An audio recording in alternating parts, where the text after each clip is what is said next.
We'll get started. So welcome to Fairfax County Public Library.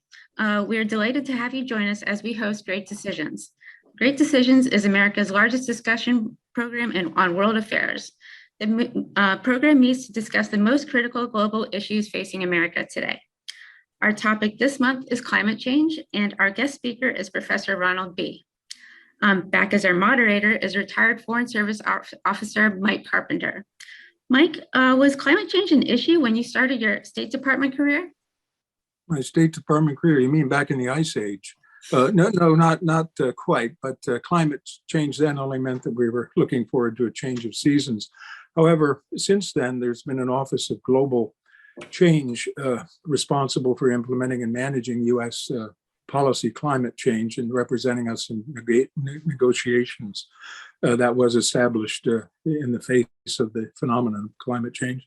And I'm thinking that maybe after all I learned today, I might re-up at the State Department. What do you think? Well, Mike, good luck with that. But right now, I think we got better luck rolling our video on climate change. Hey, Adrian, thanks. You really know how to boost a guy's ego. So let it roll. Get it on. All right, but a few notes about this afternoon's program. Your audio feeds will be muted during the program video, and once the program is over, our moderator Mike will introduce our invited guest, Professor Ron B., and we will begin our discussion. We look forward to a lively exchange of views. Are there any questions? If not, I will begin the program video. Okay, just one moment.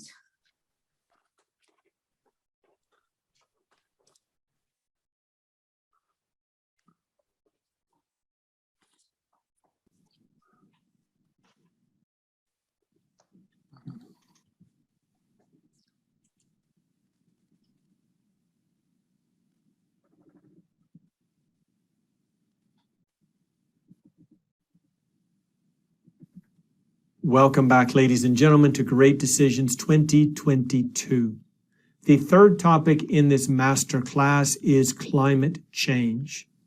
I've been delivering Great Decisions lectures since 1987. Back then, the Soviet Union was a perennial topic. It made its way into every Great Decision series until the end of the Cold War and the disintegration of the USSR. I've seen over the course of these last 3 decades a number of topics considered on a biannual or triannual basis, and others still, like outer space this year, considered in what seems like a one-off scenario. Climate change appeared to be somewhere in between those two extremes, until the Foreign Policy Association chose it for each of the past 3 years. That signals to us that climate change is increasingly a concern for American foreign policymakers and the citizens of our great democracy. We begin with something of a caveat. Climate change is not about the weather. The weather is a short-term phenomenon that varies greatly from one day to the next. We learn about the weather forecast on the world's most popular app. Climate, however, is about long-term discernible trends. They unfold over the course of decades, generations, or even centuries. Before we can consider U.S. foreign policy options as it relates to climate change, there are 3 main considerations: the impact of climate change, global efforts to address it, and finally, the role of the United States. We begin with the question of impact. Climate change affects every aspect of our lives, including our own health and safety. Human migration, domestically and abroad, increasingly impacted by changes in the climate. Conflicts are happening more frequently abroad, according to the Pentagon, and the same study tells us that those conflicts are likely to draw American troops into them. And then finally, climate change impacts our pocketbooks. We can feel it personally, the costs associated with climate change. Consider at the aggregate level how much our nation spends on extreme weather. From 1970 until 2019, we spent $3.4 trillion on extreme weather events, for an annual average of $69 billion. In 2020 alone, the United States set a record with a $100 billion extreme weather expense. And then in 2021, Texas alone, the freeze cost between $100 and $130 billion. But we don't have to look at the aggregate numbers for the nation. We can simply open up our own home insurance policy renewal notices. If you live on the eastern seaboard especially, even more so for those of us in Hurricane Alley in South Florida, the cost of home insurance has been skyrocketing 20 and 30% year on year, and that is because of climate change. How is it that we respond to climate change also impacts the cost of doing so. If we want to address the underlying causes of climate change, industry, automobiles, human behavior, that is going to be very expensive. If we decide instead to address the damage caused by those issues, then it's going to be shockingly expensive. There's an old saying in industry, it's expensive to develop a green industry, it's overwhelmingly expensive to clean up from a dirty industry. Either way, the cost for both of these categories is rising exponentially. In November of 2021, the world's leaders arrived in Glasgow, Scotland, to discuss the next step to be taken to address climate change.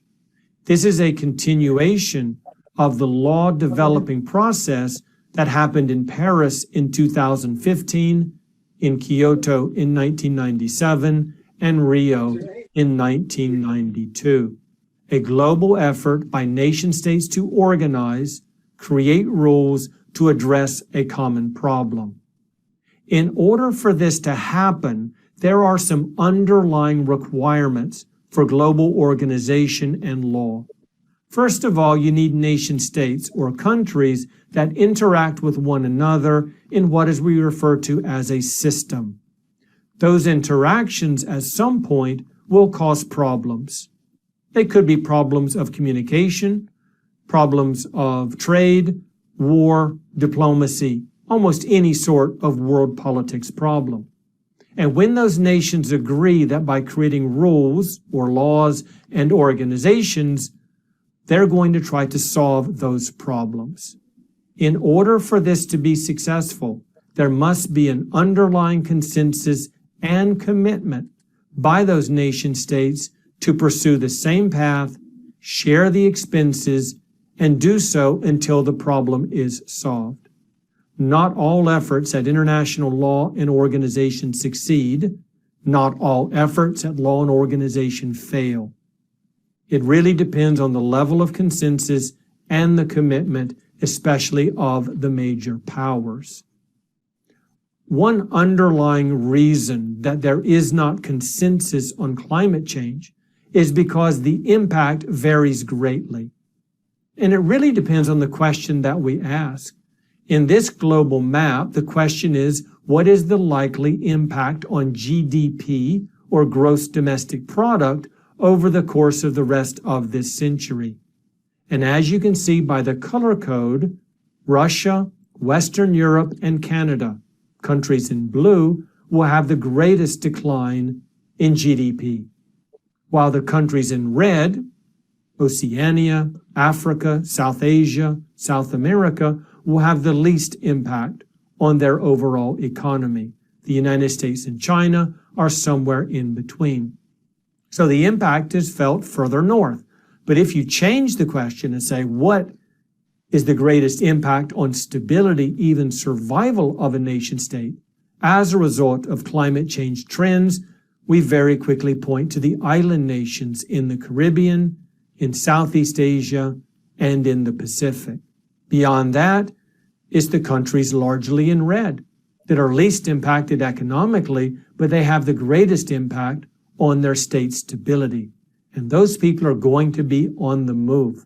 As a result, climate change does greatly impact migration. Global responses to climate change require American leadership. If we are to work together, it will require a credible United States leading the way, and it will require a consensus among the next 9 or 10 largest economies. An action plan would need to be developed. It would have to be codified into a binding accord, probably linked to something important like trade. Countries that violate this climate change agreement will lose access to markets, that sort of stipulation to give it teeth, and the rules would have to be applied blindly. Countries are either in compliance with this agreement or they are in violation. Let's look at the consensus or lack thereof among the major economies and polluters.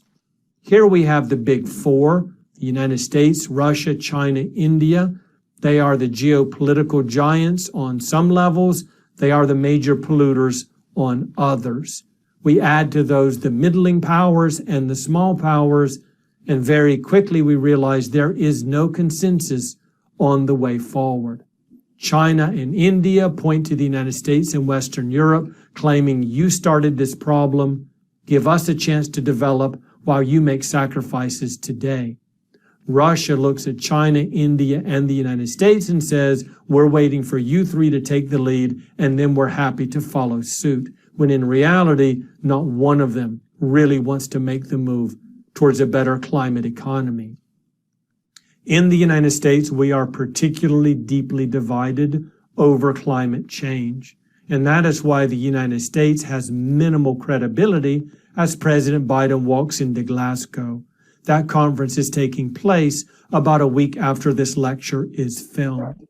If I had any confidence that Glasgow would result in a meaningfully binding accord that would change the direction of global responses to climate change, I would have delayed the filming of this lecture.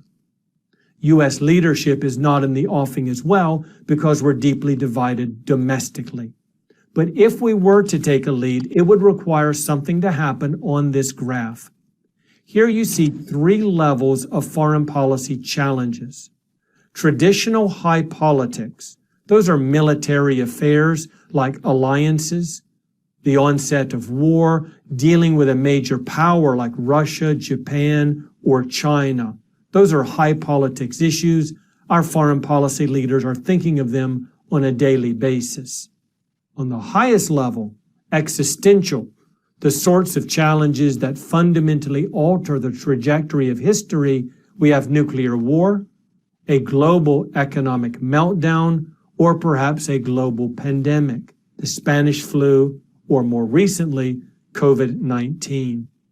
On the lower end, we have what are called low politics, second or third category of importance, promoting democracy abroad, dealing with middle and small powers of the world, and traditionally climate change.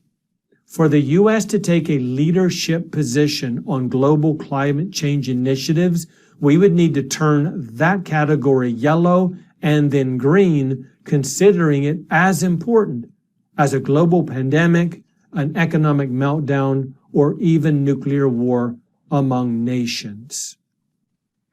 In the United States, there are times when we act in such a fashion. At least verbally, we communicate that climate change is extraordinarily important to us. There are some politicians who want to take immediate climate change action and others who are more interested in inaction. Generally speaking, Democrats favor climate change action. Republicans tend to be significantly more hesitant.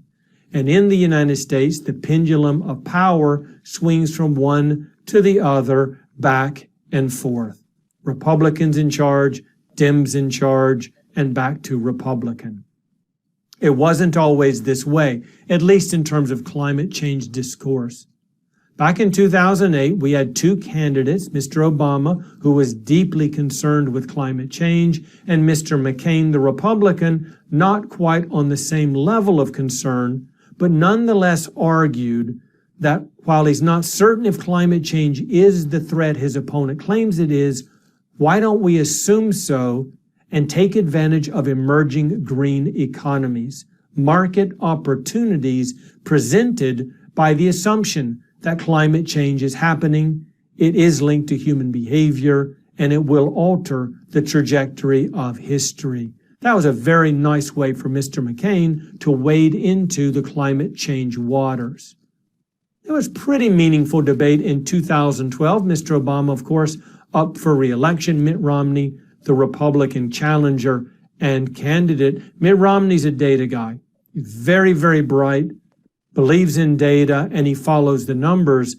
This concerned many on the hard right in the Republican Party because it is almost impossible to look at the sheer data and reach any conclusion that climate change is happening and happening very quickly, the implications of which will be devastating politically, economically, and militarily for the United States and other countries.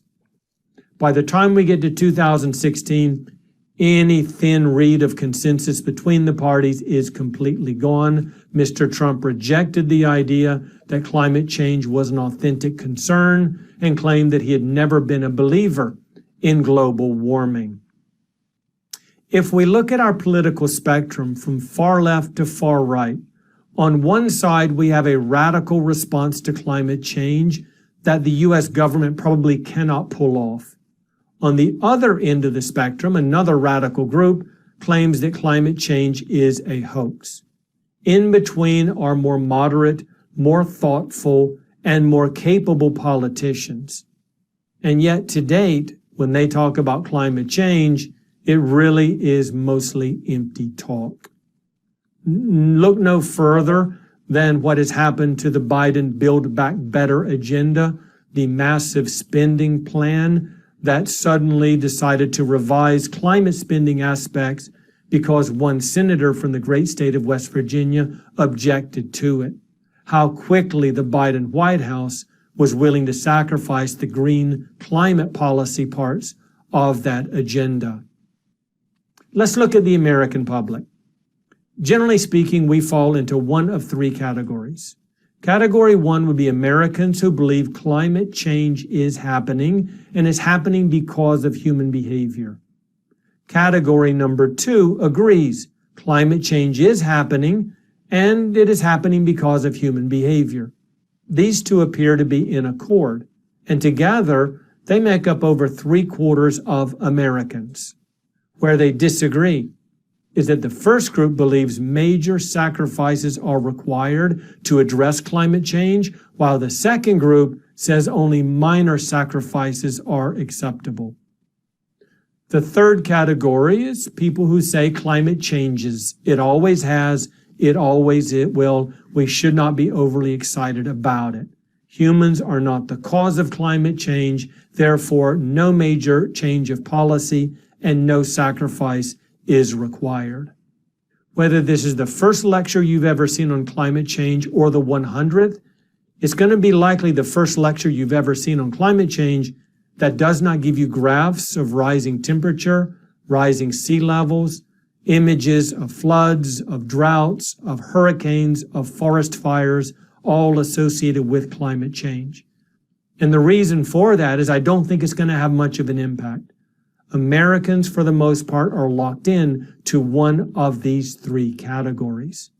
And until we are all on the left-hand side of this chart, until the vast majority of Americans agree that not only is climate change happening and happening because of human behavior, but that major sacrifices are required, the U.S. cannot and will not be a global leader on the climate change agenda. We've now considered the impact of climate change, global efforts, and the United States. Our attention turns to U.S. foreign policy options. First, some assumptions. Number one, climate change is now a fully and highly partisan issue. People's position on climate change is largely determined by their political ID. The U.S. will not lead on the issue internationally. We did not have very much credibility in 2015 in Paris.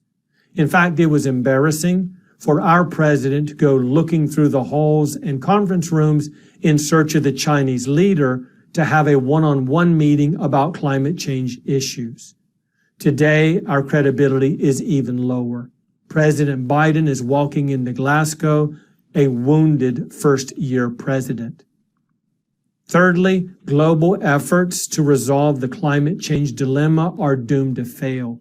Lacking American leadership, very little consensus among the Big Ten, very little by way of global agreement on the direction to go or who should bear the cost of all of those expensive changes. And what that means is that we're largely left with unilateral U.S. foreign policy options. So what are those unilateral options? We can push job-creating green jobs. That would be the sort of policy that John McCain suggested all the way back in 2008. And to be fair, Mr. Obama's administration pursued for a good bit of his 2 terms in office. Green jobs are, of course, high-tech, so it doesn't mean just anyone can be trained for them and placed in those vocations, but they certainly are high-paying white-collar jobs, and for that reason, we could promote them. Number 2, we're going to have to be better prepared for migration trends. Because of climate change, Mexico is going to become unlivable in parts, not in the whole, but in parts. And that means that people from Central America, South America, and certainly Mexico are going to be moving northward into the United States. We've seen the basic trends in migration. Increasingly, people are claiming asylum the moment they cross the boundary, which gives them certain rights to be processed. And secondly, unaccompanied children are arriving, which is a very real challenge for both local and national law enforcement officials. We have to be better ready for the increase in migration likely to result from climate change. Thirdly, we can use trade policy to punish the major polluters of the world. It's not overly difficult to identify the industries with very large carbon footprints. We can provide a degree of sanction against them through our trade policy to send the message that it's in their economic interest to clean up their industries and their business practices. And finally, we should seriously consider shifting the focus of global efforts. Up until this point, whether it is Rio, Kyoto, Paris, Glasgow, or the next global conference, all of the focus has been on changing human behavior. And that's understandable. Human behavior is causing the climate to change. The climate change is causing ecological decline. And with that comes political instability, military insecurity, and economic cliffs that we could go over at any time. But this process simply isn't working for all the reasons I've explained in this lecture. So why don't we change the focus instead to new technologies that address the ecological decline, that mitigate the impact of climate change occurring? And if anyone can lead that battle, it would be the United States with our great research institutes and universities. So what sort of technologies are we talking about? They already exist in parts of the world. In Iceland, the Orca plant is like a giant vacuum cleaner, just sucking the CO2 emissions down and putting them away, never to be seen again. This lowers the impact of CO2 emission from industries and automobiles. Or here in South Florida, we're not planting palm trees any longer. For many people, palm trees are synonymous with South Florida. They're not native here. They arrived when a ship wrecked off the coast of Palm Beach County a few centuries ago. It was carrying coconuts northward to market. The coconuts came ashore, they grew into trees, the trees spread, and suddenly there are palm trees everywhere. But palm trees are not very good at absorbing CO2. So we've started planting other trees, ones that are more native to the region, equally beautiful, but more effective in combating climate change. At a time in world affairs when we are truly multipolar, where other powers are having a significant impact on global stability and well-being, and therefore have a stake in the resolution of those problems, there needs to be global consensus to move forward. Given the fact that global consensus cannot be found on climate change, we are very likely left only with those unilateral foreign policy options before us. Thank you as always for attending this lecture. Stay engaged and make great decisions.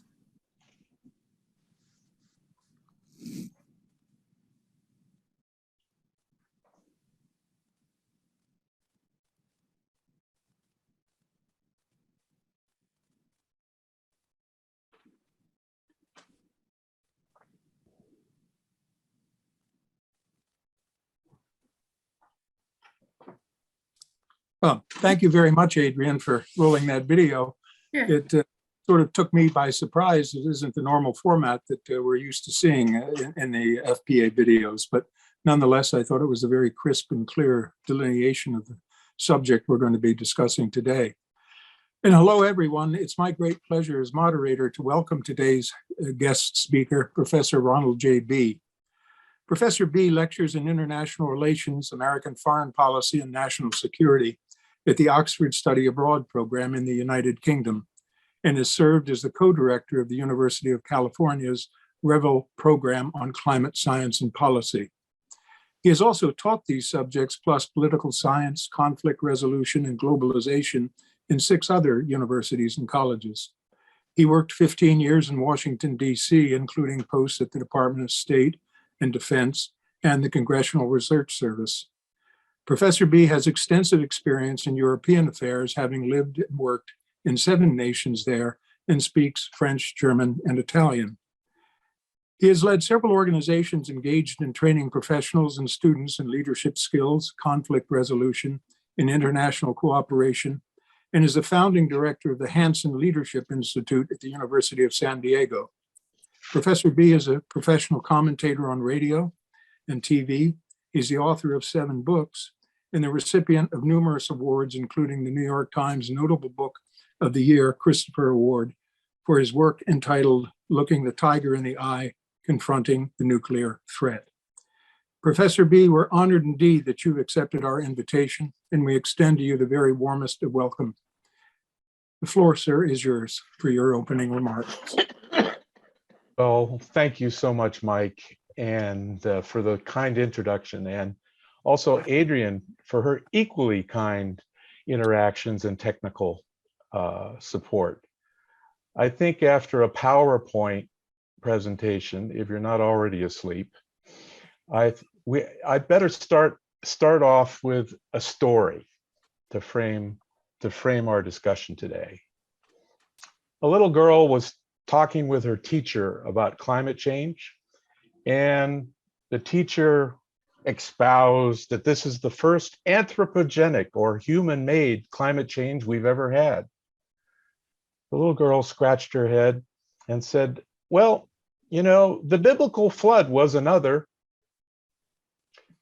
Irritated, the teacher reiterated that it was the first that's happening right now. And at that time of Moses, it was impossible. The little girl replied, well, when I go to heaven, I'll ask Noah. The teacher said, what if Noah went to hell? The little girl simply replied, then you ask him.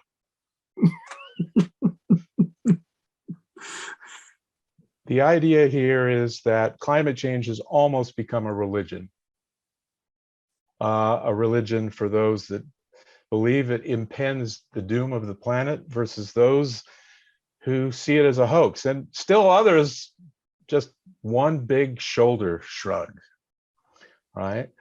The science gets lost somehow in all of this in the clouds of a very simplistic debate. Are you a climate denier or are you a socialist? Are those our only choices? Pax vobiscum, as they would say at my church growing up. We have measured carbon dioxide since 1957. The world and its carbon cycles has existed, I think, a little bit longer than that. And and some say that this short period of CO2 measurement skews the facts of recorded versus unrecorded history. Fair enough. Good argument. But since the world's industrialized in the 19th century and onwards by using coal, oil, and gas, it also makes sense to me that this process has created, through factories, heating and cooling of buildings, and cars and trucks, a lot of pollution in the atmosphere. And I say pollution first, not climate change, because I think this is a better route to take when addressing it. That pollution includes greenhouse gases, which heat up the atmosphere. Of course, recent fires, freezes, and floods have indicated that Mother Nature has changed somehow, or is not happy, at least, if you prefer. These changes imply doom for the planet, or do they, or suggest we take some reasonable steps to hedge our bets? I tend to be in that category. With 7.8 billion people on a planet, doesn't it make sense that more people using any form of energy have contributed to more greenhouse gases? Don't you think? I mean, just basic mathematics and energy use suggests that. Scientists in the Intergovernmental Panel on Climate Change, in their August 2021 report, sure think so. And in fact, this is the first time they've unequivocally come out to say that, yeah, human behavior does affect the health of the planet in terms of rising temperatures. Now, as the previous PowerPoint suggested, it's really more about the politics than the science, isn't it? And that political response, depending on the nation, depending on the community, or in our case, the state, is always linked to economic interests. Clearly, Trump and Biden were at polar opposites on this issue. And because they were at polar opposites on this issue, the international community could never gauge what the United States really wanted. So it's distrustful. The UN Framework Convention on Climate Change, which is a mouthful in and of itself, I prefer the Climate Convention, a little shorter, is an international agreement. It is not a US treaty because it would not get the 67 votes needed to pass in the US Senate for economic reasons. Bill Clinton tried to get enough interest to sign the Kyoto Protocol in 1997, but he realized he didn't have the votes in the Senate, so he never even took it to the Senate. So we have to understand that this is an agreement, not a treaty, which has more binding regulations associated with it. Okay, now, so are we out of the woods on saving the trees? Not really. Remember that we're now at Conference of the Parties 26. I have something here I want to show you.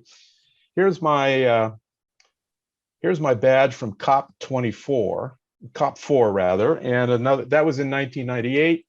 And here's another one from Bonn in 2000, where I took climate change scientists to make presentations on their measurements and what their conclusions were for the next 20 to 30 years, all of which, by the way, have come true in the IPCC report of this last summer. So I've been dealing with this for a long time. So I've been watching the trends on this for a long time. Remember, there wasn't enough talk in that PowerPoint about other nations.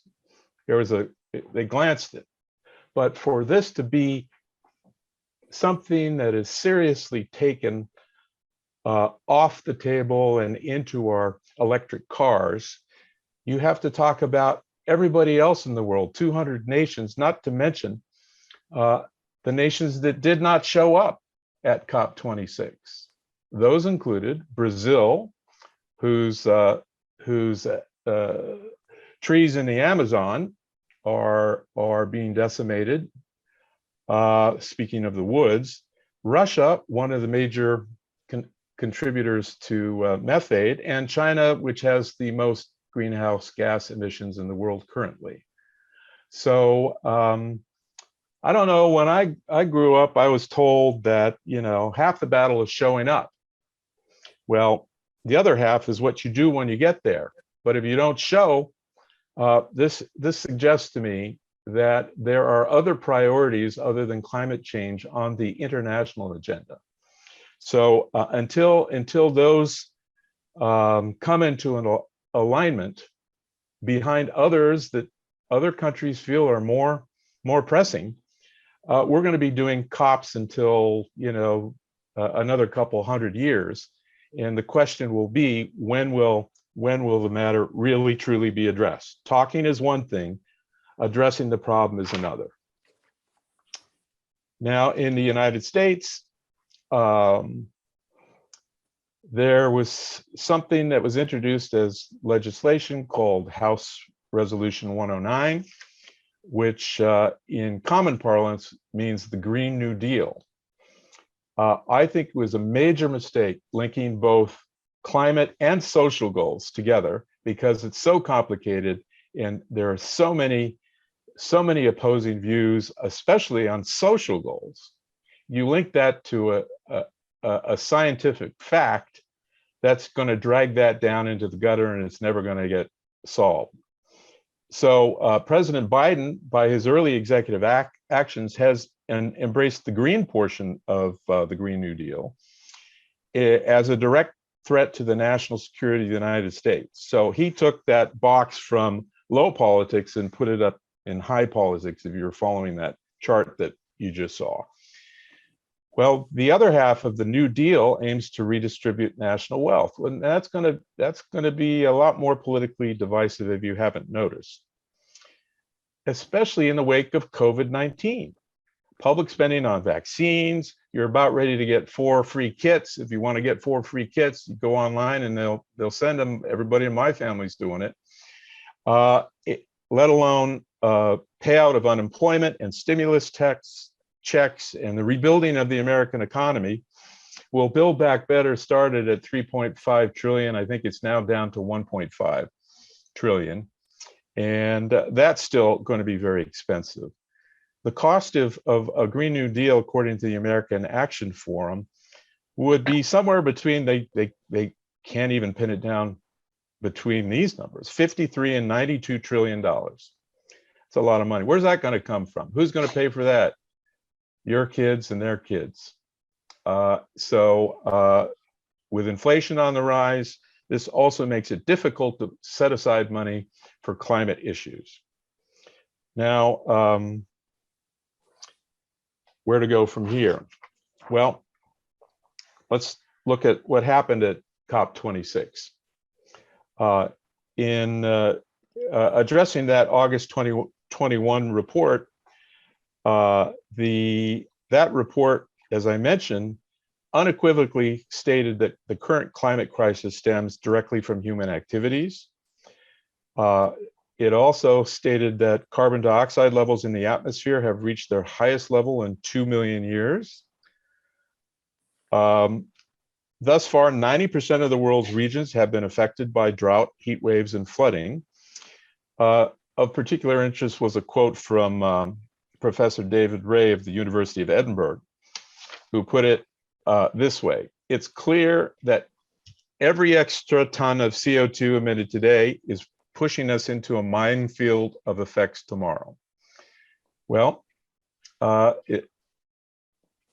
talking about the future is difficult if you can't even keep track of your text messages with a 140 word limit, or thinking about the future when you're unemployed due to COVID and need to find a job to put food on the table for your family. So what does this mean? It means that the goals of the Paris Agreement, which I have a special section on that in the article where you can see what that addresses, are going to be very difficult to meet if not impossible. But what they did accomplish a few things at COP26. there was a first time compromise on drawing down the use of coal. That is certainly one of the biggest polluters of the planet. No specific targets, however, were reached. You know, it's a cold winter out there, and China relies a lot on coal in order to heat their homes. And so they certainly weren't going to make a commitment. But and others in Eastern Europe are not willing to make a commitment because they depend on coal. So the one of the arguments was that to counter the effects of climate change, activists argue that the government subsidies for coal must stop. Okay, fair enough. They haven't stopped. So, okay, we'll kick that can down the road. And that's what they did. Second, nearly 200 countries agreed to come back in a year and announce their national commitments to reducing greenhouse gases. Well, that's less than the 5 years of the Paris Agreement, but you're still going to have people who are going to be hedging their bets that don't see this as the most important thing in the world, and they'll say, well, we'll get this done in 30 years or 40 years. And you've seen this from China and India. It's just by this time we will start to look at this and make a commitment. But no agreement was reached at COP26 on how to verify member state reductions, let alone create an enforcement mechanism to ensure compliance. And if you don't have those two things, trust me, I've worked in nuclear non-proliferation my entire career, and if you do not have a way to verify states not building reactors that can result in nuclear weapons, or if you don't have an enforcement mechanism, it's not going to work very well. Third, the US and the EU announced a joint initiative to reduce methane gases. They call this the low-hanging fruit. You see some of that going on in California. There's a new law as of January 1st that we have to start composting of our food waste, which now goes into landfills, and it sits there and creates methane gas in the process. Leaders in Glasgow signed on to the pledge, which aims to reduce global methane emissions by 30%. But that's methane, not carbon dioxide. Methane's the low-hanging fruit. The high-hanging fruit is carbon dioxide, which creates most of the greenhouse gases. And they didn't get anywhere on that. Or let's just say it's still staring the Agenda Committee in the face. Speaking of trees, Boris Johnson and Prince Charles led an initiative at Glasgow whereby 100 nations agreed to stop destruction of the world's forests. I note again that trees are important because they soak up the CO2 and create oxygen. You'll remember that from your biology classes in grammar school, the wonder of photosynthesis, right? Well, those lessons have been lost on the Brazilian leadership because they didn't even show up at COP26. So what does that indicate in terms of how they feel about that? All this being said, keeping below 1.5 degrees centigrade in terms of temperature rise will not prove easy, but to meet, and I would suggest to be almost impossible to meet by 2030. Let alone achieving net zero by 2050.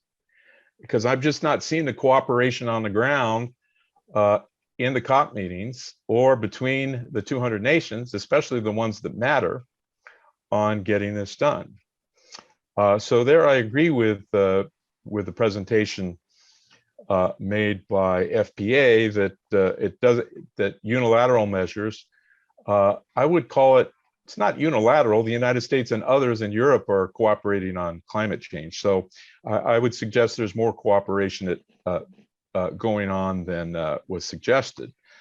But I mean, you got to look at everything here. Transportation, according to the EPA, remains the largest source of greenhouse gases, 29%. The other sources include electricity production, 25%, industry, 23%, commercial and residential, 13%, and agriculture, 10%. For decarbonization to have any chance to work, all sources of emissions require mitigation. Are we willing to do that? I just asked the question. Moreover, the global pandemic made it harder. So, people becoming unemployed, this assumes everybody's employed. This assumes that there are enough revenues in the rich nations to pay for the poor nations to get underway. That assumption should be questioned based upon what's happened this last 2 years. And a major problem and challenge involves both public and private financing and investment, especially with the global economic downturn. This is going to be more and more difficult. The Biden administration has made a commitment to invest in a greener future, but it cannot happen overnight. And I want to underline this next statement because I think it's very important. It cannot happen overnight. It cannot happen alone or unilaterally. And the envisioned retooling of industry, infrastructure, and transportation will prove very painful for many.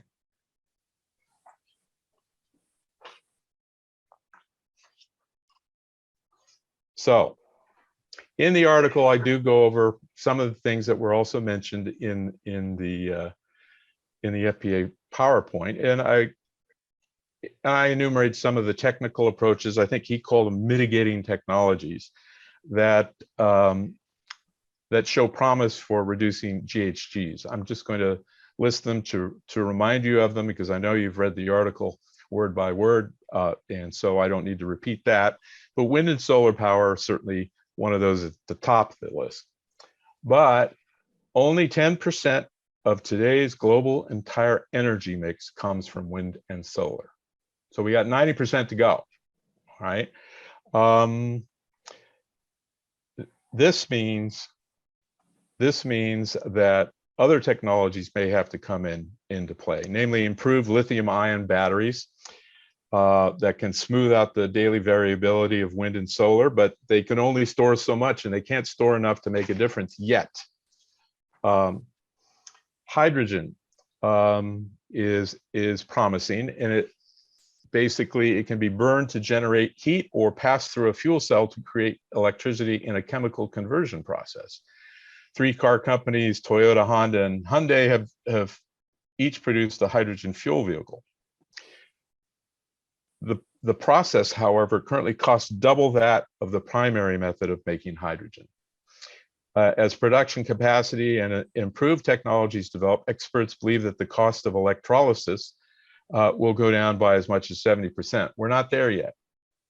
There's an opportunity for investment. Oh yes, the bogeyman called nuclear power.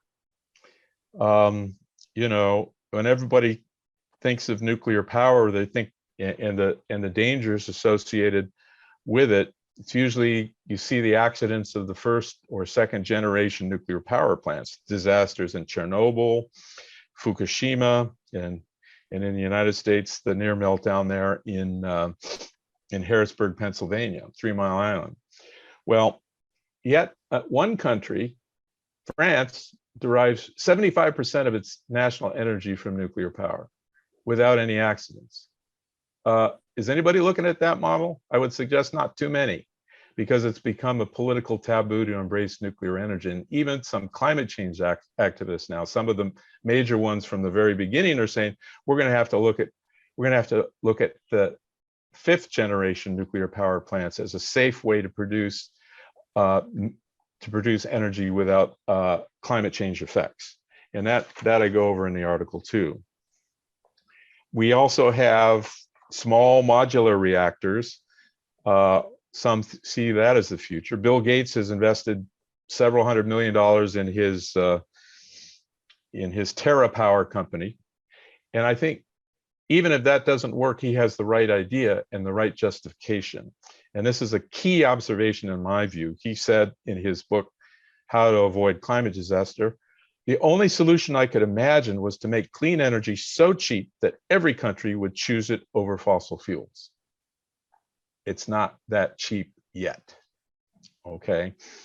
So China and Canada have been investing in thorium instead of uranium as fuel. That's better for non-proliferation, but it's still, the numbers are not making sense now yet to make that cheaper than alternative ways.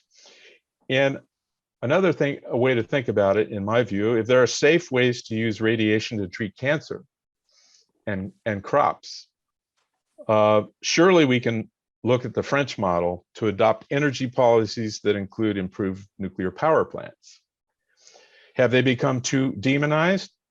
By that, I mean the power plants, not the French, although some demonize them anyway. In any case, transportation, pretty important, 29% of all greenhouse gases.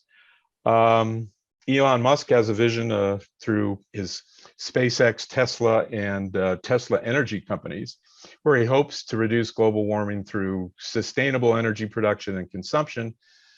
And if that doesn't work, we'll just all go to Mars on SpaceX. All right, good luck with that. Not sure that 7.8 billion people could afford the ticket, or if that would be subsidized by the 200 nations that are engaged in this. But nonetheless, some people are trying, and certainly vehicle electrification policies are important here. Electric cars are much more efficient and environmentally friendly. Still, they're too damn expensive. I'm sorry. Only, how many folks can afford a Tesla that have to go to work at McDonald's or have to go work in a factory? It's still too expensive for people who must drive to work or carry freight, for that matter. So, the technologies are there.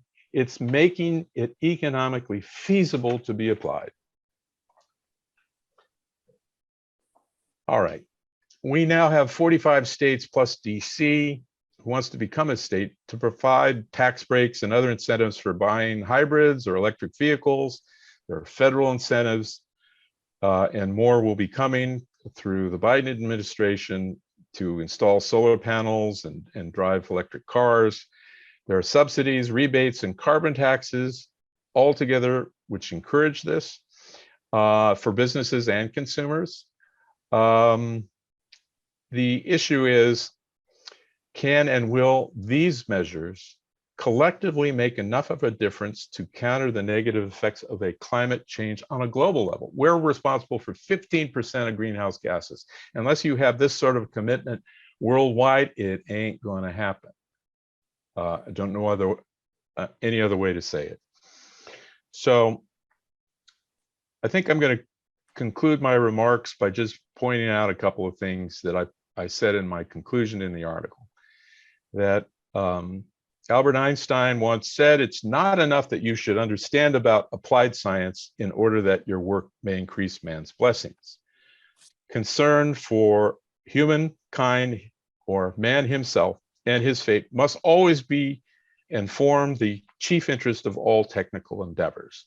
And he was encouraging scientists, he was addressing at an esteemed university, to always keep this in mind. And in fact, scientists are keeping that in mind today when they point out the increasing median temperatures caused by greenhouse gases. Are we up to the task? Can we hedge our international bets to improve our environment for current and future generations? That's the topic you must address in this Great Decisions program. One approach in conflict resolution involves reframing the debate to identify common stakes in the game. We have an Air Pollution Control Act. We have a Federal Water Pollution Control Act. We have the EPA. The EPA was established by Richard Nixon, so it's not necessarily a Democrat versus Republican issue, depending on how you frame it. And I think we could frame the climate change issue under these existing acts of legislation, rather than creating a whole big cabal over a Green New Deal, which changes the nature of capitalism versus socialism, I think that's something that should be looked at a little more often. One other scientist that I quote towards the end of the article is a fellow by the name of Stephen Hawking. He's a brilliant British author. He was actually born in Oxford, and they have his quotes all over Oxford when you walk around the town. He was he was a theoretical physicist, and he boiled it down pretty simply. He said, intelligence is the ability to adapt to change. Can we? Should we? What do you think? That's the end of my remarks. Thank you for having me. Thank you very much, Professor B, for your remarks. We've had a lot presented to us already, the former lecturer and now you.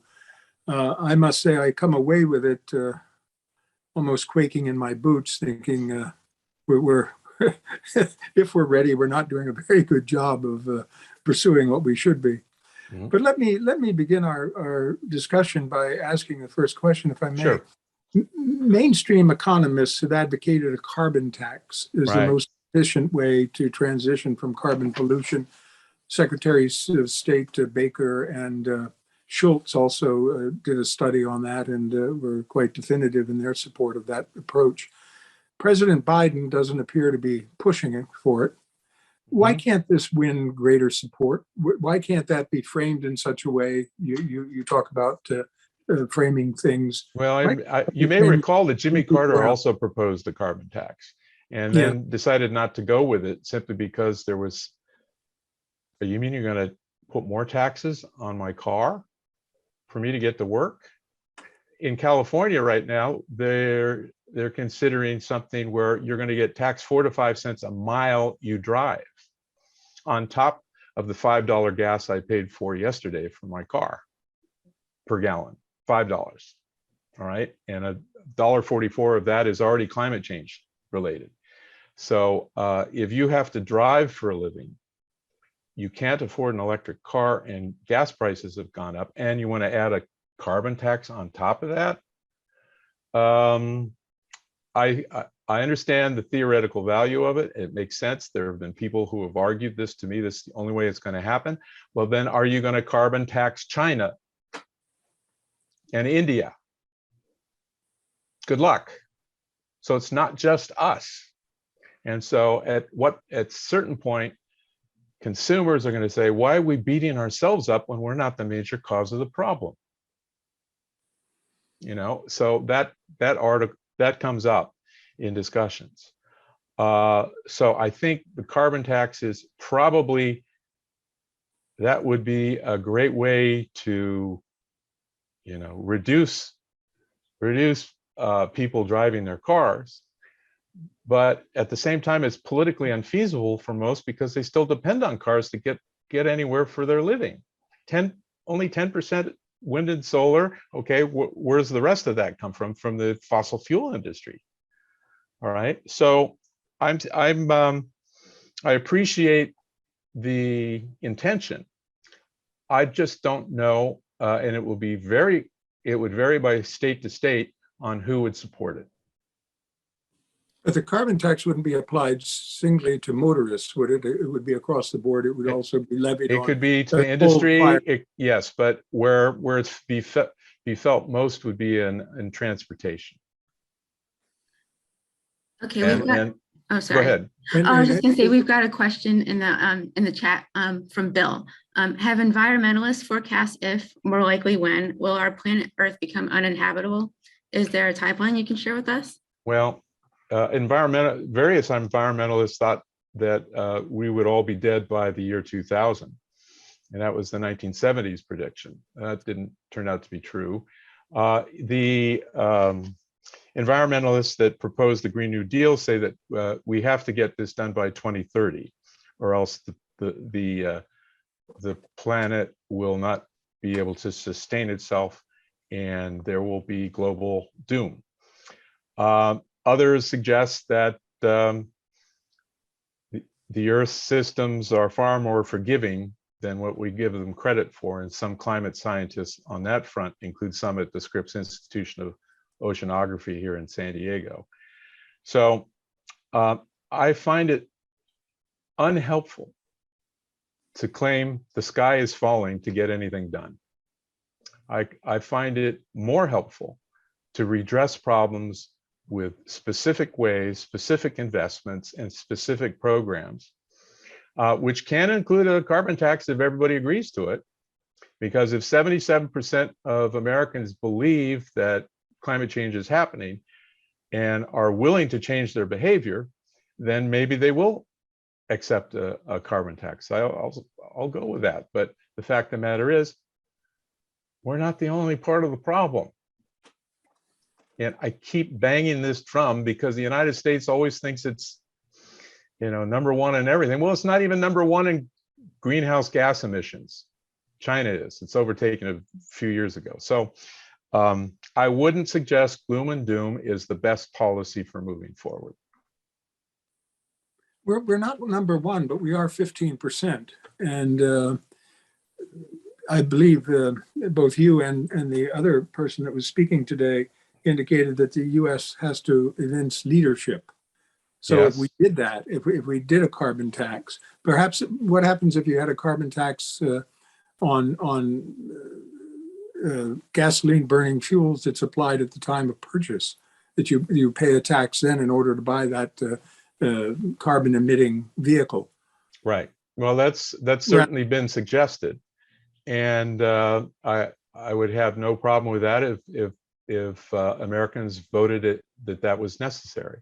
I'm just not sure that all Americans would vote that is necessary. They would see it as an additional expense. Well, they might vote with their pocketbooks and say, well, Yeah. it moves me to buy an electric vehicle rather than this gas guzzler. And I think more after the recent fires, floods, and freezes are thinking along these lines of, oh, why don't we take a chance on this? And that's fine. I just hope that they understand that this is a global phenomenon. It's not just the United States that has the issue. All right. Adrian, anyone else in queue? I have a question. Mhm. All right. Okay. Mark, isn't the real problem population growth? Population growth seems to be unmitigated. It's just exponentially developing. And the more people we have, the more land we use, the more resources we use. How can we get climate change under control unless we get population growth under control? Well, I think that's a major issue. Mike, did you want to? Yeah, I think it was addressed to you. Did you want to say something? Or No, that's to you, Professor. Okay, great. It just makes sense. If there's more people using more things and more energy, that it's going to create not only lack of resources to do new things for green energy, but also going to create more greenhouse gases that go up into the atmosphere. If we keep growing our world population that all wants to have a car, that all wants to use the electronics that are necessary for our comfort, that need to use more energy to do what they need to do, the more people there are, that means just logically to me, there's going to be more pollution, and that pollution includes greenhouse gases. So how do you tell a country that they have to reduce their population? Good luck. And so this is another reality that I think you have wisely pointed out because it rarely gets discussed. Okay, yeah, we have things popping up in the chat box. Okay. The first thing is a comment from David. He says, Professor B mentioned that Build Back Better combined too many things. One in particular was a tax break for electric cars made in union shops. The only non-union shop making electric cars is in West Virginia. Yeah, wonder who's behind that problem. What senator there? And then The next question is, following Bill Gates' approach, enabling dramatic decreases in the cost of using climate protecting technologies, how can we, in the US or elsewhere, create incentives to that end? Prizes for revolutionary advances in new technology and or implementation of this approach? I think that's a great question. And in fact, that's probably the question of the day for the United States. How do you create incentives, economic incentives, and also, I think there are some prizes out there for cars that can go 250 miles per gallon, some sort of challenge for that. And I think all of these are helpful, but it has to be organized at both the state and the federal level. The federal level can due to our Constitution, it certainly can deal with pollution, it can deal with climate, it can deal with treaties, it can deal with interstate commerce, but each state has to decide if they want to go along with it. That's Article 10 of the Constitution. So the incentives have to be at both the state and federal level. California is doing a lot of innovation in this regard. West Virginia, not so much so. Okay. The next question is from Al. He says, does carbon neutral mean that we are taking as much carbon out of the atmosphere as we are putting in, and that the level of carbon is in the atmosphere is constant? It's that we're not producing. Yes, that's what it means. That's what it means. The idea is not create more carbon than we're making at a certain date. And that means having to reduce the graph that is going up to flatten the curve so that it stays at a certain level. And that certain level is to be 1.5 degrees centigrade in order to enable that to occur. It's a moving target, but you're correct on the definition. Okay, thank you. The next one is from Larry. He says the FPA presentation ended by suggesting a focus on unilateral action given the lack of global and domestic consensus resulting in inaction, namely things like investing in mitigation technologies and developing and investing in green energy. What do you think of that recommendation? I respectfully disagree. I think that you can't be unilateral in a global problem. You have to engage with others. You have to build partnerships. California and the United Kingdom built partnerships at one point on climate change because they couldn't get the government to do it. So that one government worked with the state to get some things done. I think the incentives are again at the bottom of it. But if it's a global problem, we can't think of ourselves as a nation state. We're one of the nation states with 15% of the problem. You have to work with everybody, including the Chinese and the Indians and the Russians, which may not want to cooperate with the United States right now on climate change for other reasons, whether that be Ukraine, whether that be Taiwan, the South China Sea, what have you.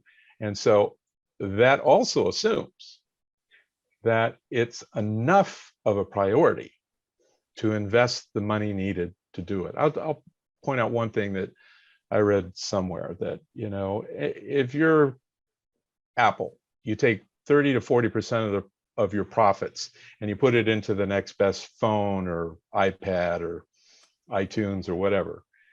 In an industry, the global energy industry, it's somewhere in oil and gas, it's, I think, $3 to $4 trillion. They only take a portion of 1%, not even half of 1%, to invest in new technologies that could be the new best thing.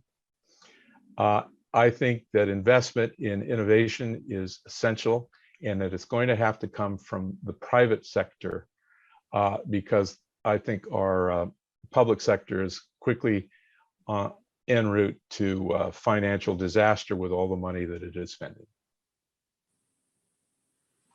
And not on climate, by the way. Okay, we've got another question from Al. Mhm. If carbon neutral is If carbon neutral means carbon in the atmosphere will increase until 2050, how much will temperature increase until 2050 when COP26 goals, carbon neutrality, hopefully will be achieved? Well, they hope it will keep it under 1.5%, 1.5 degrees Celsius. But currently, we're en route to about 2.3 degrees Celsius by 2050. If we don't get back to carbon neutral for 1.5, so it's a goal. It's like many things that the United Nations does. They have a goal, they have good intentions, and then you have to get it done at the nation state level. And the nation state level is where it often falls apart because of competing national interests. And those are economic or or strategic.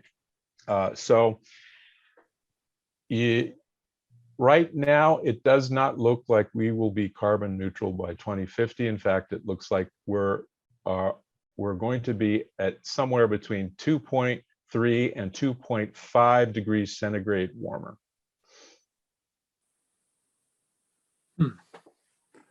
And what does that spell? It sounds like almost more. You're going to have more climate change. There's going to be more extreme weather, and at both ends of the thermometer. Namely, the winters will get colder. The hurricanes, although not as many, will get more intense, and that's shown to be true. And where there are droughts, there are fires, and where there are fires, that also burns wood, which also goes up into the atmosphere. So this is also part of the problem. I was reading that scientists say the world can afford to emit less than 500 billion additional tons of carbon dioxide, about 11 years worth of our current emissions, if we hope to meet the 1.5 centigrade goal. Makes sense. But we're nowhere near on track. No. So I mean, the more I read into this, I'm feeling that the battle is lost. I mean, well, what gives you hope that it isn't? Well, the mitigating technologies, that I think there will be some breakthroughs. There's enough interest now in private sector. That's why I mentioned Elon Musk and Bill Gates to put some of their, maybe we ought to get Bezos on this. He's making money off of all of us in this Zoom, I'm pretty sure, with Amazon Prime. Get him on board in financing something like this. But my hope lies in the private sector to come up with ways to mitigate greenhouse gas emissions. And I just don't see governments coming up with a solution very easily. There's more talk, and less action. So you see entrepreneurship and the profit motive really as being stimulus. I think so, and it has to be economically viable. The reason why oil and gas became economically viable because of a relatively cheap way to get you from point A to point B, or to heat your home or factory. Now you have to come up with a competing way to do that, given that we now have 7.8 billion people that are burning greenhouse gases. Okay, it looks like Richard's got his hand up. Okay. Richard, do you want to? Okay, go ahead. Yeah, can you hear me? I can. Yeah. Okay. When we use 1.5 degrees Celsius or convert that into 2.7 degrees Fahrenheit, I have to think that to the average citizen around the world, that sounds very limp. It doesn't sound threatening, and I don't. Yeah, you're right. It doesn't. It sounds like minor potatoes. Yeah, I've asked that in other meetings I've gone to, and then the speaker goes into a long discussion of all these mitigating things we have to do. And I don't have, I'm just throwing this out as kind of a question, because I certainly don't have a solution to it. And I just think, 1.5 degrees C is very weak, and I think it hurts the argument of the goals we need to have. So is there something else? That would I agree with you. I think it sounds like, well, that's not much. But how fragile is life? What percentage of, of cholesterol gives you a heart attack. It depends on the person. Well, if it's over 200, that's really bad. But, the same sort of arguments can be applied to how do you get people motivated to change their behavior when it doesn't appear to them on a daily basis to matter. And so scientists use numbers to do that. And they're suggesting that slight increases in temperature are already starting to have their effects. But if you can't make that connection to the general public, you're absolutely right. It sounds like it's like, well, that's not a whole lot, Here in San Diego, it's 62 degrees. You guys are where, in the 20s? So, I mean, how does that fit into here? You're warmer, we're colder, and it's really not affecting me. People are going surfing here. So there has to be a different way to say it, but the problem is the scientists think in numbers and clear, cold, measurable facts. And train, that means you have to train the public to think that, well, even a slight raise in temperature can do the following, as has happened over this period of time. But scientists don't do well talking to policymakers, and policymakers don't do well talking to scientists. They live in two different cultures. One is driven by jobs and elections, and the other is by pure science. The translators are the important ones, the ones who can translate the science into why it's meaningful for people to change their behavior. And I think more of that needs to be done. Well, that falls then to the politicians, doesn't it? And they're Well, it does. Yeah, it does.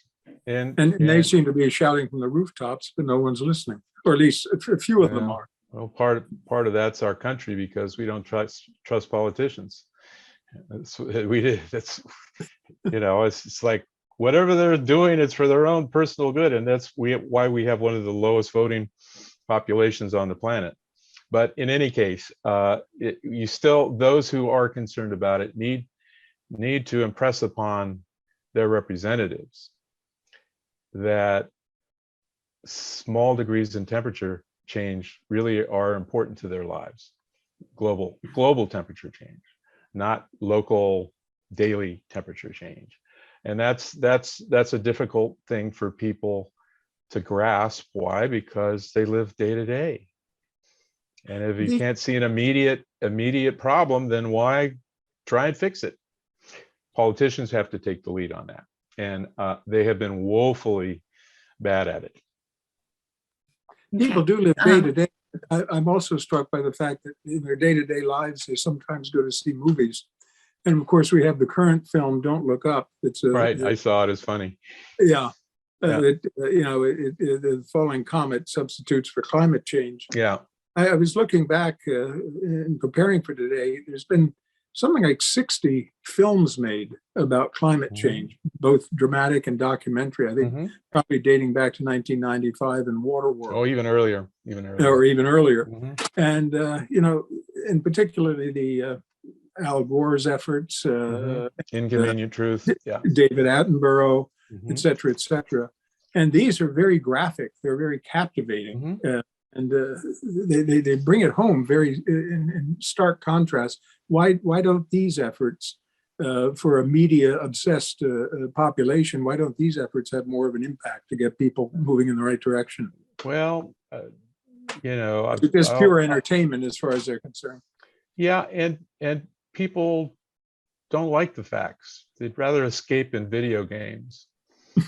Or doing something that is more tangible and believable.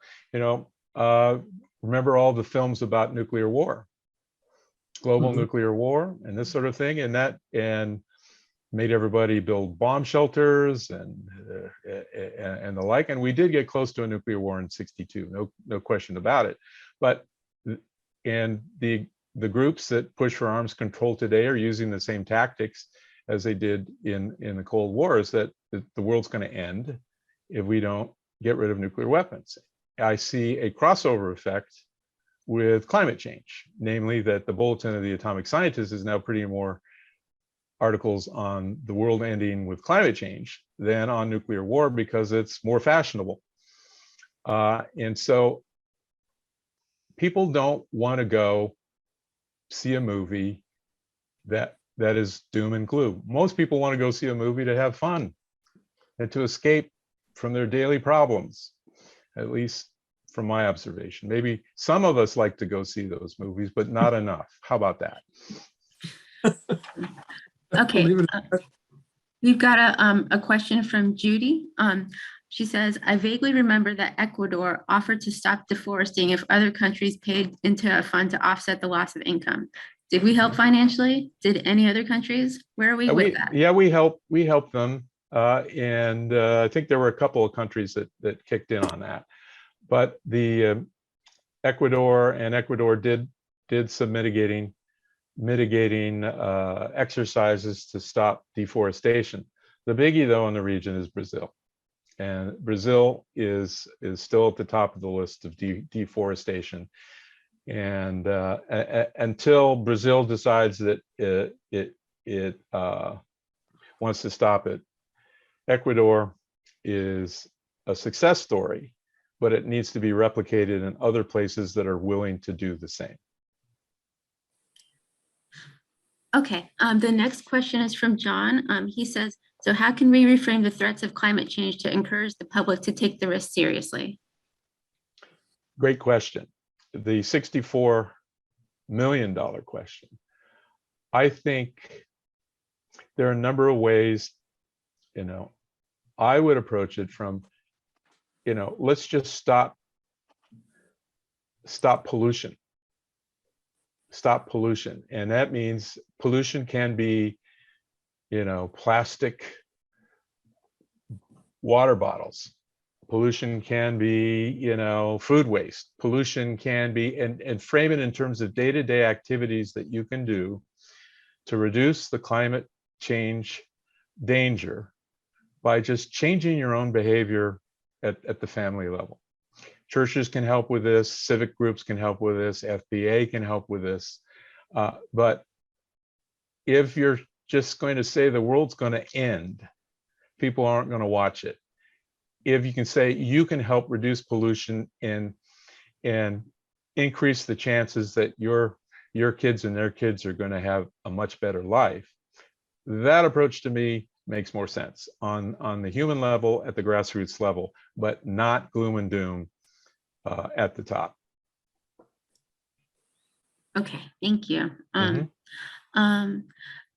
So Larry posted in the chat a link to a website, and it says, for what it's worth, see this about creating a mechanism to accelerate the commercialization of green technologies coming from the DOE National Lab. So if anybody's interested in that, that's there for you to click. Yeah, DOE is trying. They're trying. Okay, another question from Judy is, I think the issue of motivation is interesting. Based on changes states and other countries have made, what have been the major factors that motivated the changes? Good question. Each country I've found is different. France is in its own lane.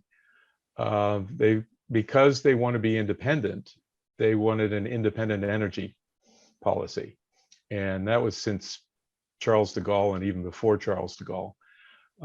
In Germany, for example, the emergence of a political party called the Greens also brought with it a lot of public education seminars and that sort of thing, which rather than just say, just do it, they educated people on what they could do. Britain is somewhere in between France and Germany on this. Italy is pretty far behind, but I'd say that, again, even if I don't agree with all the green policies, I agree that they did the right thing in educating the people at the grassroots level on how they could reduce their own personal carbon footprint. There are companies that have tried doing this on websites. I think General Electric did this at one point, AT&T, I think, and British Petroleum has even done this. But you have to get people to read the stuff.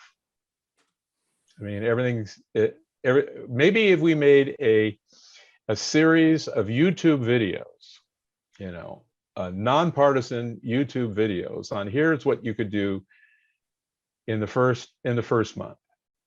Try that the second month. Do it gradual, and then have a report card at the end and go back to them and say, did you do any of this stuff? I mean, the fact of the matter is people are willing to work towards a better future if they know what to do.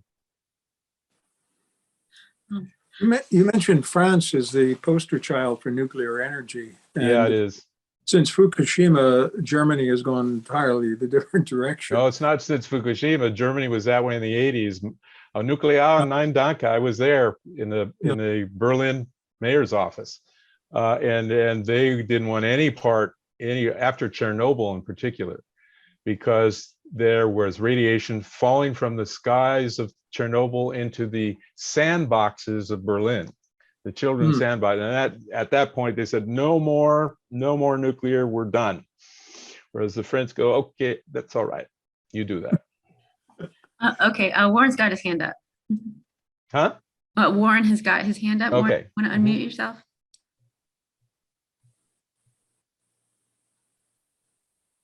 I'm not hearing Warren. I think he's muted.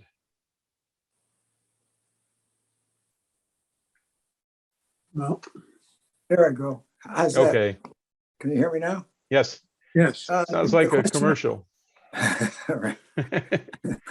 Right. The question I have is President Biden appointed John Kerry to be his point person for climate change. You don't hear anything about him, and how would you characterize what he's been up to and how well he's been able to accomplish anything? Well, I think you're right. There hasn't been much on what he's doing other than he has had some discussions with China on how to cooperate on this. And the discussions are a great idea, but I'd like to see what comes out of them in terms of what sort of specific cooperation can happen on climate change. And he did go to the COP26 and read the talking points from the State Department on what we wanted. I don't think he's taken enough initiative on the cooperation front. And part of that is because we have differences of opinion on other issues with China that are pretty serious, let alone Russia, let alone North Korea. So his challenge is to make a difference between the cracks of all these other problems. And I think it's good we've had energy czars. Well, he's the climate change czar. Great. But what are you doing? Right. You know, can you give us a report card every 3 months on what you're doing? I think would be a wise way because you're right. I haven't heard much about what he's doing either. And if I haven't heard, and I'm in the foreign policy circles, I bet you haven't either. Right. What's your sense of how much support he's getting within the administration? I think he's gotten general support from Biden because this is a Biden, issue. I think the issue is what leverage does he have to negotiate with other countries, and that's when national security interests and economic interests get in the way. Right. Okay, we've got a comment in the chat box from Al. He says, I might observe that electric vehicles are not carbon free. The 25% that gas vehicles require must be replaced by 25% electric energy that is currently produced by carbon-driven electric power plants. Yes, I agree with that. And so you gotta work on the power plants if you're robbing Peter to pay Paul, and you need Jesus as net zero. So the problem is that even though you think you may be saving on carbon, if the energy comes from a dirty source, you're not. You're reducing it on one end with the electric cars, but not on the electricity generation. And that all has to be taken into account. I agree with you 100%. You mentioned President Biden a moment ago. He is certainly the most climate-focused president, I think, that we've ever had. And he's advocated saying that there should be no small measures taken to address this problem. And yet referring back to John Kerry as well, that Mhm. the administration doesn't, it seems to have a communications problem in getting out what it actually is doing. There's a piece in today's Washington Post that goes over this. And one of the things it points out is that they're still continuing to approve oil and gas drilling on federal lands, Mhm. which runs totally counter to what you think the president would want to see happen. Well, some of that is political horse trading. And in order to get one thing, you have to trade off another. But I think you're right. If anybody in here has ever served in any which way in government, and I have, the folks in government tend to just focus on what they're doing and not communicate it very well outside. Mhm. And that's where you really need, at a press conference, you need Kerry to have a press conference every 2 months on what he's accomplished. Yeah. Or if we're drilling in certain federal lands, what's the policy? All right, and why do we have to drill on certain federal lands and not others? And stop the Keystone Pipeline, but still allow drilling in certain places. I think Alaska is not one of those places, because that one stopped. But in any case, I think part of being in a democracy is explaining your policies to the people you're representing. I don't think the Biden administration has done very well at that, or others before for that matter, but Biden administration has not been saying what it's doing and giving a clear picture. Well, particularly when this is so central to his administration. Yeah, you would think. He laid down early on. Yeah.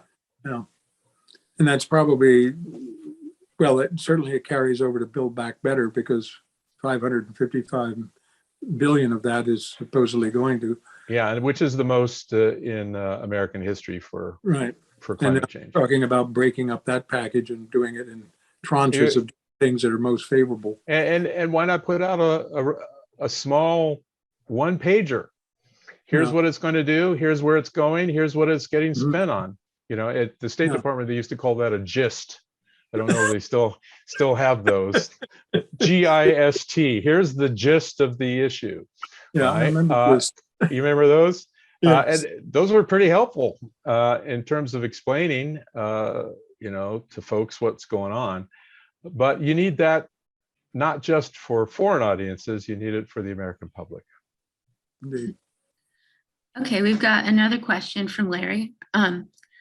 Following up on Professor B's idea that we focus on pollution and what you and your family can do, consider that scientists and economists believe that as much as 50% of the goal to meet the 1.5 C goal can be met by focusing on energy efficiency, i.e. by getting more work done by unit of energy and reducing waste, such as vented heat. See American Council for an Energy Efficient Economy. Yes, that's very important, especially the heating part. That's another 25, 26%. Heating and cooling of buildings. And if that's made more efficient, you're reducing greenhouse gases. No question about that. That's very important. And making more efficiencies in how we use our energy. I mean, how many buildings do you walk into in the United States where the light's on all the time? And in Europe in the 70s, when I went to school in Europe in the 70s, if you were in the hallway too long, the light went off, because they had these built-in efficiencies in public buildings where lights would go off if nobody was in the building, and we should be able, through smart city programs and smart building programs, in this case would be a good idea, that we have to start thinking along designs of like that. Interesting you mentioned that. I think one of the suggested readings at the end of your article was a book by Mark Schaus. And he proposes, among other things, bioluminescent vines to replace streetlights. Something very creative. I don't know if it'll work, but it sure sounds creative. Well, I was going to say, it was termed, I was reading up on it, it was termed, this is a whimsical imagining for our future. Crazy things have happened with whimsical imaginings. Indeed. know. Indeed. But this is indicative of where you think we should be going, just stretching Yeah, innovation.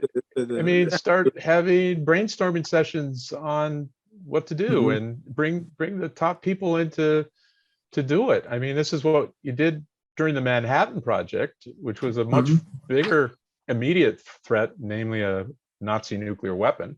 And people got together and they had people actually implement the ideas because they had doers, engineers, along with the thinkers to do it. There's got to be a creative way. You know, some of these talk shops like Aspen Institute and the like have got to start bringing together some key people, key innovators, and putting them in touch with the key leaders that can actually enact the legislation or facilitate this to happen. If for that to happen, I think foundations can play a very important role. But isn't this what Musk and Gates and you Yeah. even mentioned Jeff Yeah, but Bezos? do they get together and talk about it? Or they're doing their own thing, right? I think some have gotten together. I don't mean to belittle that, but the fact of the matter is, Gates is looking at it also as an investment. So is Elon Musk, and so at some point you have to look at each other as cooperators rather than competitors for the better good. Oh, yeah. Okay, we've got a question from John.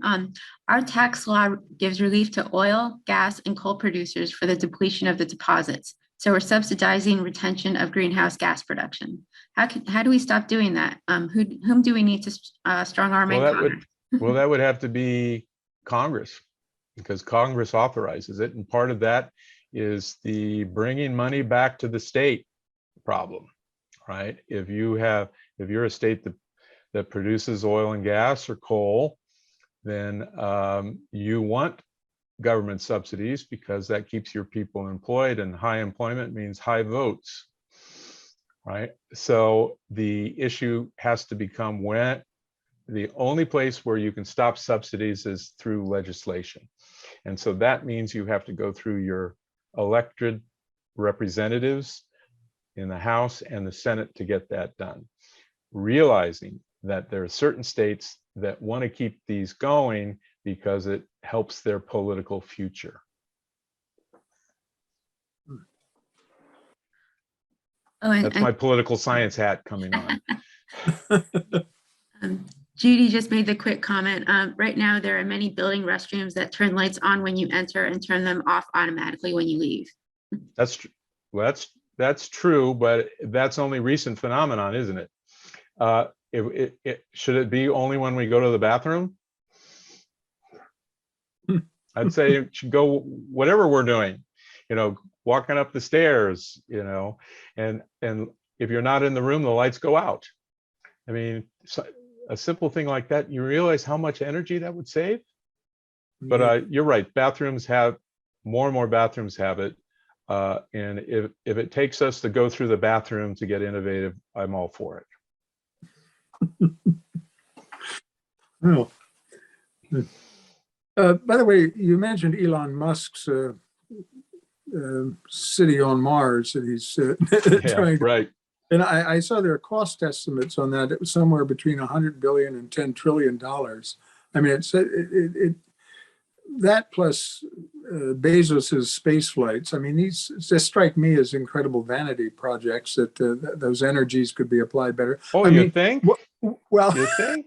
But I mean, going to Mars, I mean, get real. We've already eviscerated Earth. We're going to only make Mars messy.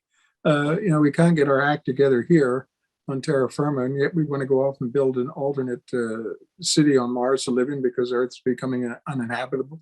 Makes no sense. I agree, and I say it's copping out. It's copping out. We live on this wonderful planet. Why can't we work here to make it more sustainable? I mean, and the amount of how much fuel is that taking? And what does that create in terms of greenhouse gases? How about if everybody flew commercial flights rather than their own private jets? Oh, that's not going to happen. And most of the people that fly to COP fly on jets to get there, and that creates a whole slew of greenhouse gases. So shall we say, the ironies and the hypocrisies, depending on how you define it, are manifold. I bet Greta Thunberg didn't come by jet to COP. No, I think she rode a cow. No, I don't know how she got there, but probably took a train, because the train's very, very Right. efficient. And it's also publicly sustainable. No, but she, for her generation, she represents those that are concerned about what's going to happen to them when they grow up. And I can't blame her for that. I don't always agree with the approach, but her rhetoric has inspired walkouts across the country because people aren't addressing climate change. And that, sometimes you got to use those. Gee, there was a guy, Martin Luther King, who did something like that. But yeah, so it may not always appeal at the moment, but she has taken a leadership role among young people. No, she has. No, I only have great respect for her. Yeah. I really do. Really do. Any other questions there, Adrian? Yeah. Along the same idea as aircrafts, there's the question that aviation industry faces difficult decisions on how to combine increased demand for flying with the need to rapidly cut emissions from the sector.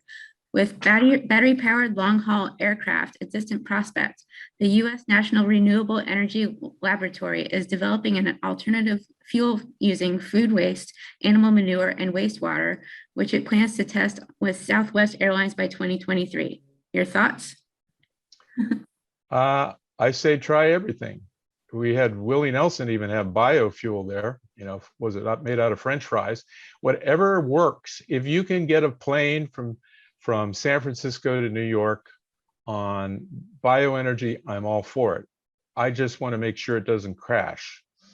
And that's you need to have the energy efficiency to get to a place quickly without creating greenhouse gases. And that, if they can overcome that, that will reduce the transportation greenhouse gas sector contribution by a boatload, or shall I say a plane load. Adrian, anyone else in line? Yeah, here's another question. Permafrost lies beneath 9 million square miles of Earth's surface, a quarter of the landmass of the Northern Hemisphere. Methane coming out, yeah. 2/3 of Russia's territory alone sits on permafrost. The January 17 issue of the New Yorker magazine has an unnerving article on the looming prospect of irreversible permafrost thaw. As it contains twice the carbon currently held in Earth's atmosphere, the only answer is for humans to quickly and dramatically limit the burning of fossil fuels. What are the chances of this happening? About as much chance as we've discussed already. It depends on if people want to recognize the long-term effects, the scientific effects, and change their behavior to do it. The permafrost has actually even more important than the CO2 is the methane that it keeps underneath it. And methane has started to leak from the melting permafrost, which of course increases the median global temperature of the Earth. And so that's the main culprit that comes out of that. You could look at all the cyclical things that could happen. Namely, if there's more water because the glaciers have melted, then there's going to be more rain, right? And especially with higher temperatures, it evaporates quicker, and then you have more rain. And have we seen more rain? Yes, we have. Have we seen more intense hurricanes? Yes, we have. And so that all goes with the issue is at what point do we try to reverse that? I don't know how you're going to reverse, the melting of the permafrost. And the only way you can do that would be reduce global median temperature, which happens to be on the rise. So I understand that concern. It will put more methane into the atmosphere. And one countering thing we could do is everybody in the world compost instead of throw things into a landfill, but that's going to take a lot of work too. Another of the suggested readings at the end of your article mentioned a book by your fellow San Diegan, Alex Epstein. He's 2014's The Moral Case for Fossil Fuels. Yes. This guy really seems to have drunk the carbon cocktail. Have you ever met him or had a chance to speak with him? I've seen him at conferences. I've never had a chance to really talk to him. And why I put that on there is I used to work at the Congressional Research Service, all right? And one of our mottos was there, you couldn't take a position, you had to have all schools of thought represented. And one of the reasons I was hired to write articles by the Foreign Policy Association is that I worked at the Congressional Research Service and would be able to provide the schools of thought. And so I do that, I try and do that in every article, that even if I have a point of view, I try to nod towards the other point of view so that you can at least make up your own mind by reading their work. One of the things we do at Oxford is when I bring our students through an orientation, you have to dress up to go to class, number one. And that is, you treat your education like a date. It's something special. So have a date with your mind, show up properly dressed. And they say, even if you hate the person who just gave a talk on something you absolutely disagreed with 150%, at the end of the presentation, you applaud. And that is a way of respecting another point of view, as well as acknowledging that person. So even though I disagree with a lot of what's in that book, I do recognize that he represents a school of thought, a large school of thought in this country, that believe fossil fuels are the answer, not the problem. Very good. Adrian, anything else? Or we're drawing near the end? Seems like we're drawing near the end. Okay. I'd like to ask a question.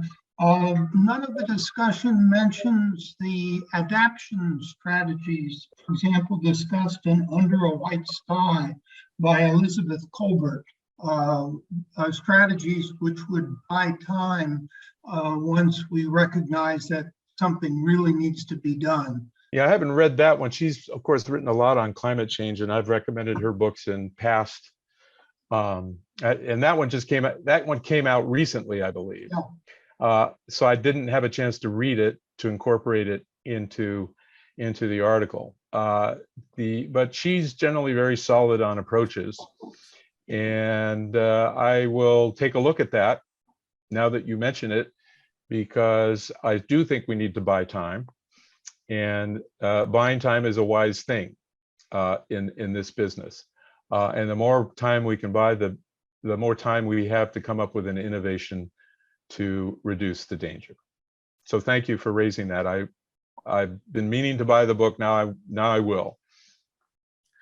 What about the strategies discussed where you're putting reflect?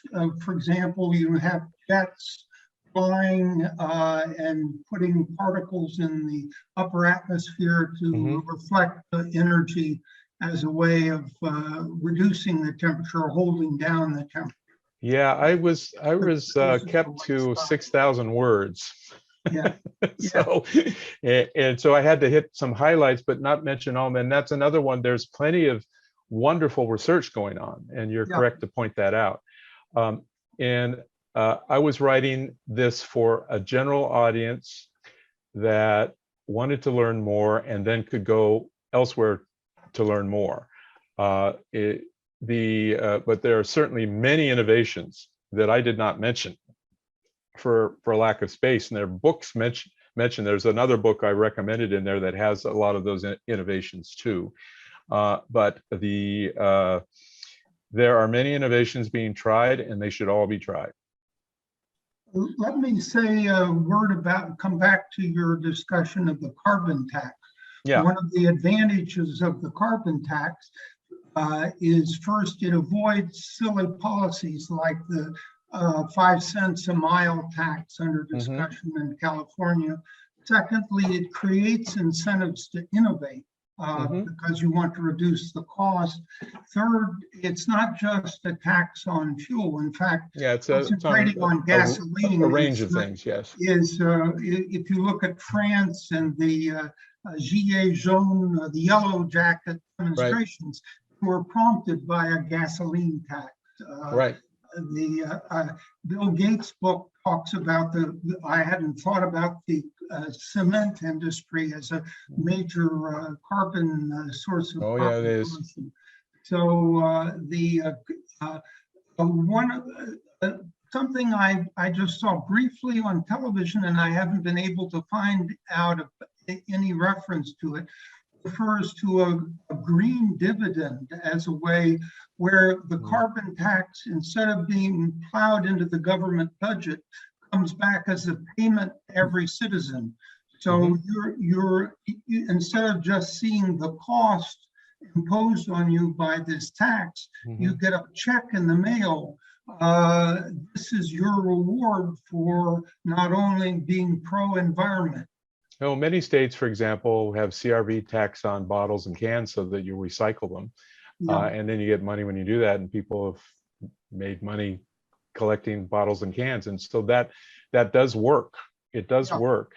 And I would suggest that would be a better way of creating an incentive where you could see some money coming back into your pocket rather than leaving it as a better incentive rather than as a negative incentive to go out there. But if Americans want a carbon tax, they can vote for it. I know it makes sense to a lot of people to do it because that's the only way you're going to change behavior, but that will have to be fought for at the legislative level. Yeah, I agree.